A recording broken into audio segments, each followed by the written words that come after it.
Oh, meu Pai, graças a Deus, nessa terça-feira, 17 de junho de 2025, didaticamente nesta manhã, falando de Deus para o nosso coração. Por que nosso coração? Deus não é só meu.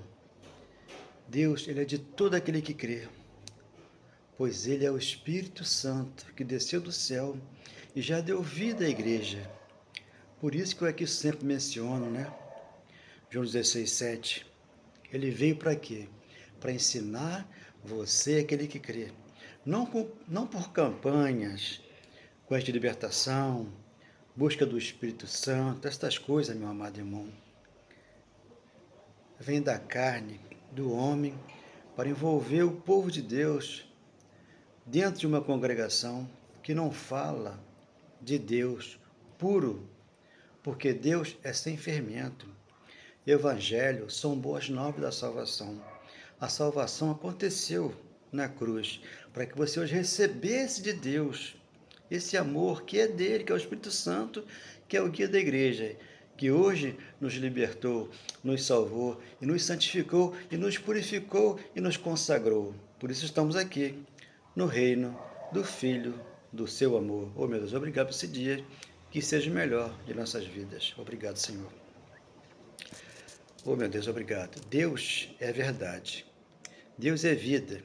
Quando nós lemos João 16:7, é melhor que eu vá, porque se eu não for, o Consolador não virá para vós outros, e se eu for, vou lhe enviarei.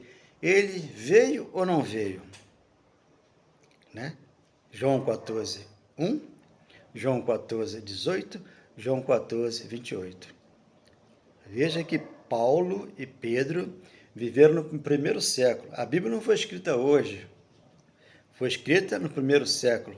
De lá para cá, nós temos o entendimento da palavra de Deus, em espírito e verdade, para não fazer comércio com a palavra dele, porque ele falou: não faça da minha casa um comércio, porque eu não ensinei, vocês serão chamados pós-cruz, casa de oração. Então Jeremias escreveu 3,15, que ele enviaria pastores com inteligência, com conhecimento, com entendimento, com boas novas da salvação. E pela graça nós somos salvos mediante a fé, não vem de ninguém, é dom dele para conosco. Pastor é dom, não é título. Então eles querem o título de pastor para poder acharcar a igreja, que é você. Uma igreja gloriosa, formosa, sem ruga, sem mancha e não tem defeito no espírito. Efésios capítulo 5, 6 e 7. Transição da lei para a graça. Então Paulo escreveu, né, em Hebreus 10:37, primeiro século, hoje estamos no século 21. Isso não é para hoje. Aquele que vem virá e não tardará. Veio lá para eles na segunda vinda, quando você vai entender que Maria Madalena vai ao seu sepulcro, 20 de João, do 10, versículo 10 em diante, ela vai lá e aí o mestre já tinha saído, porque ele ressuscitou.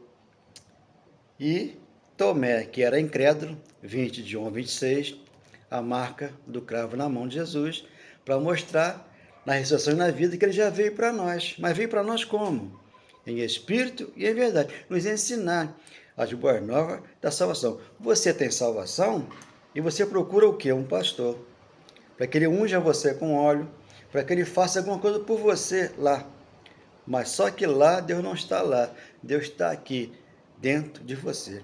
Então, Deus é verdade, Deus é vida. João 16:7. Não virá, se eu não for, ele não virá para vós outros. E se eu for, eu levarei. Primeiro século. Atos 2:1, né? Ele derramou sobre toda a carne o Espírito Santo. Nós temos ele em nós, mas sem esse conhecimento aqui, você vai buscar na guia do pastor que engana, porque você está liberto. Para a liberdade, Jesus Cristo te libertou, né? Gálatas 5:1. Então o Espírito Santo foi ortogado, então ele trouxe vida para a igreja no século 21. E a igreja está aí morta, procurando a vida. Já está nela, que é o Espírito Santo. Temos aí igrejas mortas precisando da mão de um pastor que vai colocar óleo na cabeça dela. Ele falou: eu ungi você com a de alegria. Salmo de 3:5. Você está ungida. Então são homens que não pregam a verdade, quando Cristo já está na vida dela. para que ela se manter livre, tranquila e sem temor do mal, como fala o Provérbio 33. Você precisa acordar, somos um espírito aqui, né, revestido desse corpo que perece, porque Deus é vida e deu vida aos espíritos. Então aqui João 16:7, antes da cruz, ele vai passar pela cruz e vai trazer vida à igreja, que já somos nós hoje, no século 21. Todavia, digo-vos a verdade, que vos convém que eu vá, porque se eu não for, o Consolador não virá para vós outros, e se eu for, vos enviarei. Ele foi para a cruz, trouxe o Consolador, o amor que está dentro de você hoje, para que você perdoe, para que você ame, para que você diga, Senhor, isso me esta manhã. Eu te amo, te amo, te amo, Pai. E o Senhor disse a tua palavra, que jamais me abandona. Hebreus 13:5. Transição da lei para a graça. E quando ele vier, 8, convencerá o mundo do pecado, tá? O mundo lá de então havia pecado, traição da lei, na cruz foi tirado, a sentença, Malaquias capítulo 1, versículo 1, está lá a sentença para, para Israel, e a justiça, justificado mediante a fé, temos paz para com Deus, Romanos 2, já fez por nós justiça, fez por aqueles que lá estavam, e trouxe paz para o nosso coração. E do juízo, o juízo os judeus passaram por ele. Na cruz, ali, 1 João 3, 4, 5, 6, o juízo foi povo de Israel. O pecado abolido, graça para nós, que somos boas novas da salvação. Isaías 61 em diante, você vai ler, que você vai entender. Evangelho são boas novas da salvação. Você não tem que ir lá na igreja do pastor, né, buscar o Espírito Santo, lá ele vai inventar uma opção de história, vai dizer que você tem diabo, que volta 7 demônios com você. Ele está lendo Mateus, antes da cruz, só que Mateus é um livro histórico, toda a Bíblia é uma história. Só que você tem que entender que Mateus não é a transição da lei para a graça. Agora, Hebreus sim, Gálatas sim, Efésios sim. Então aí Paulo tem o evangelho para poder ensinar as igrejas. Ensinou lá e ensina aqui, mas não querem entrar aqui. 9, do pecado porque não creem em mim. Eles não acreditavam em Jesus lá. Por isso aquelas contendas que havia lá. Hipócrita, raça de víbora, vocês honram-me com os lábios, mas o coração de vocês está longe de mim. Que é Mateus 15, versículo 7. Então eles chamavam de hipócrita, raça de víbora, ladrões, salteadores, antes da cruz. Depois da cruz é diferente, porque eles não obedecem a Deus. Deus disse na tua palavra, né? Deuteronômio 18, do 9 ao 14. Não busque uma cartomante, não busque alguma coisa, mas as pessoas vão buscar. Eu vou buscar na igreja católica, um exemplo, né? Nada contra, tá? Eu estou aqui apenas explicando. Buscar um casamento com o Santo Antônio, tipo assim, né? Ele vai arrumar para mim um casamento. Não, o casamento é Deus que nos dá. No momento certo, na hora certa, a hora que Ele quiser te dar, Ele te dá. Porque você vai ter uma postura, uma conduta, um proceder de um homem de Deus, separado aqui, para casar com aquela mulher que você gosta ou quer, mas tem que esperar em Deus e poder para que você venha conquistar essa pessoa com o seu bem-estar para o mundo que está e para com ela que está nesse mundo aí, mas aí Deus vai te dar essa bênção. Já deu para mim e deu para muitos e pode dar para você, porque Ele é um abençoador. Então, quando Paulo diz, aquele que vem virá e não tardará, chegou lá. Quando Pedro diz, né, segundo de Pedro 3,8, um dia para o Senhor é 1.000 anos, e 1.000 anos como um dia. Já aconteceu primeiro século. Por quê? A graça foi revelada. O evangelho foi revelado. Hoje, pós-cruz, 8:1 de Romanos, já nenhuma condenação para você. Você já está em Cristo Jesus. Então, pela graça, Ele te salvou. Ele te colocou aqui aonde? No reino do Filho do seu amor. Colossenses 1:13. Então, as pessoas buscam e não encontram por quê?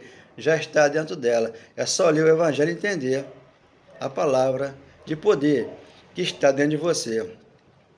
Jesus chegou, não vá buscá-lo, ele ali ou ele lá. Jesus chegou, é no teu coração que ele hoje está. Cristo chegou na minha vida e ele veio me abençoar. Ele é comigo e jamais me deixará. Ele é comigo, Ele é contigo e com aquele que crê. Por quê? Ele é o poder. O Evangelho, O poder está no Evangelho, dentro de você. Por isso, segundo Timóteo, capítulo 1, versículo 8 e 9. Então, Paulo, ele combateu o bom combate da fé, segundo Timóteo 4, 6 em diante ali. Por quê? Paulo veio com a fé. Por isso, Romanos 28. Concluímos, pois, que o homem é justificado pela fé, independentemente das obras da lei. O que eram obras da lei da cruz? Era jejum, era parte judaica, guardar sábado, dar o dízimo, mas só que o dízimo sempre foi alimento antes da cruz e depois da cruz. Só que os pastores enganam e pedem seu dízimo. Fui dizimista há 15 anos, tá? Mas eu participava disso por amor, por gratidão à palavra. Mas quando eu comecei a entender que tem ladrão e tem salteadores dentro das congregações que engana, que não prega a verdade, porque batimos nas águas, não existe mais para que a pessoa passe pelas águas. Eu passei pelas águas e outras pessoas vão passar, porque isso não vai acabar nunca. Né? É igual o criminoso, vai sempre ter criminoso, vai sempre ter ladrão, vai sempre ter salteador. E vai sempre ter aquele homem que é bom. Por isso que o homem bom, ele sofre mais que os demais, porque ele tem um coração purificado, ele tem um coração abençoado. Ele sofre pelos demais, porque ele quer ver as pessoas livres desse mundo que está, secular religioso. E não consegue, porque Jesus não conseguiu. Por isso ele passou pela cruz com o corpo dele, Jesus de Nazaré, e trouxe o Cristo. Hoje o Cristo está na nossa vida, nos abençoando, nos guardando, nos consagrando, porque já nos consagrou. Da cruz para cá já aconteceu, porque ele transportou você e eu, aquele que crê, das trevas para a maravilhosa luz. Colossenses 1,13. Por isso ele selou você e eu com o Espírito Santo da promessa. Quando Efésios 1,13, quando nós entendemos a palavra aqui. Por isso, Paulo ele foi apóstolo e foi mestre aos gentios, né? Está lá, Atos 26,18, Paulo, você é para mim um instrumento. Então, Paulo foi um instrumento enviado para os gentios. Por isso que Pedro viu o lençol aberto, né? Cheio de quadrúpedes, de bichos que era imundo, e Pedro falou, Senhor, eu não vou comer aquilo que é imundo. E Deus falou para Pedro, Pedro, não torne imundo aquilo que eu purifiquei. Você é uma igreja purificada, abençoada e mais que vencedora. Ninguém pode te condenar. Por quê? Nenhuma condenação há para você que está em Cristo Jesus. Você entendeu que o corpo ficou lá. E o Cristo veio para quê? Para te abençoar. Que ele é o Espírito Santo. Lhe foram ortogados, Romanos 5,5 e Atos 2,1, foi lançado em toda a carne. Você que matou a tua carne, Romanos 6,3, e recebeu a expansão de você, você não tem que buscar, tem que vivê-lo dentro de você. Por isso está lá Lucas 7,20. Os fariseus perguntavam quando viriam de Deus. Não vem com visível aparência. Ou lá está, aqui está, ou lá está. Por quê? Ele faria de nós a igreja dele. Passaria pela cruz e teria o Espírito Santo que hoje mora aqui dentro de você. Que você é a casa dele, abençoada, predestinada, eleita, separada e mais que vencedora, sem precisar fazer uma campanha com a libertação e buscar nada no monte. Porque o monte de problema que você tinha dentro de você, Deus tirou e você passou e que você encontrou Deus no teu coração que o santificou para sempre, que ele perpetuamente é o nosso pastor, o nosso profeta, o nosso provedor, aquele que voltou, o Espírito Santo, que aqui nos abençoou. Declaro uma terça-feira de bênção para todos nós. Graças a Deus, obrigado, meu Deus. Muito obrigado, meu Pai.